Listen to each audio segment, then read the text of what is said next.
ஏசாயா அதிகாரம் 17. தமஸ்குவின் பாரம். இதோ, தமஸ்குவானது நகரமாயிராமல் தள்ளப்பட்டு பாழான மண் மேடாகும். ஆரோவேரின் பட்டணங்கள் பாழாய் விடப்பட்டு மந்தைகளின் வெளியாயிருக்கும். மிரட்டுவார் இல்லாமல் அவைகள் அங்கே படுத்துக் கொள்ளும். அரண் எப்பிராயீமையும் ராஜாங்கம் தமஸ்குவையும் விட்டொழியும். இஸ்ரவேல் புத்திரருடைய மகிமைக்கு நேரிட்டது போல சீரியாவில் மீதியாய் இருப்பவர்களுக்கும் நேரிடும் என்று சேனைகளின் கர்த்தர் சொல்லுகிறார்.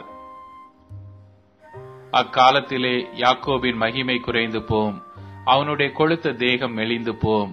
ஒருவன் ஓங்கின பயிரை அறிந்து தன் கையினால் கதிர்களை அறுத்து ரெப்பாயும் பள்ளத்தாக்கிலே கதிர்களை சேர்க்கிறது போல் இருக்கும்.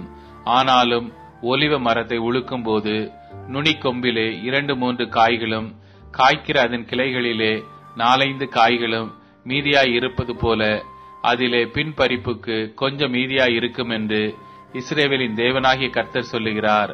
அக்காலத்திலே மனுஷன் தன் கைகளின் கிரியையாகிய பீடங்களை நோக்காமலும் தன் விரல்கள் உண்டு பண்ணின தோப்பு விக்கிரகங்களையும் சிலைகளையும் நோக்காமலும் தன்னை உண்டாக்கினவரையே நோக்குவான். அவன் கண்கள் இஸ்ரவேலின் பரிசுத்தரையே நோக்கிக் கொண்டிருக்கும். அக்காலத்திலே அவர்களுடைய அரணான பட்டணங்கள் இஸ்ரவேல் புத்திரருக்கு மீதியாய் வைக்கப்பட்ட தலையைப் போலவும் நுனி கொம்பை போலவுமாகி பாழாய் கிடக்கும்.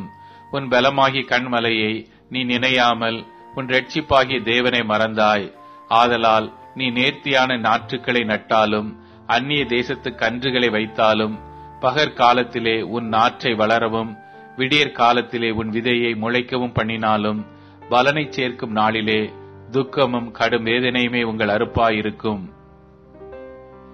ஐயோ, கடல்கள் கொந்தளிக்கிறது போல கொந்தளிக்கிற அநேக ஜனங்களின் திரளும் பலத்த தண்ணீர்கள் இறைகிறது போல இறைகிற ஜனக்கூட்டங்களின் அமளியும் உண்டாயிருக்கிறது.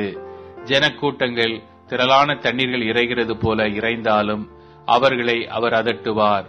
அவர்கள் தூரமாய் ஓடி போவார்கள். மலைகளிலே காற்றினால் பறக்கடிக்கிற பதரை போலவும் சுழல் காற்றிலே அகப்பட்ட துரும்பை போலவும் துரத்தப்படுவார்கள். இதோ, சாயங்காலத்திலே கலக்கம் உண்டாகும். விடியற் காலத்துக்கு முன் அவர்கள் ஒளிந்து போவார்கள். இதுவே நம்மை கொள்ளையாடுகிறவர்களின் பங்கும் நம்மை சூறையாடுகிறவர்களின் வீதமுமாயிருக்கும்.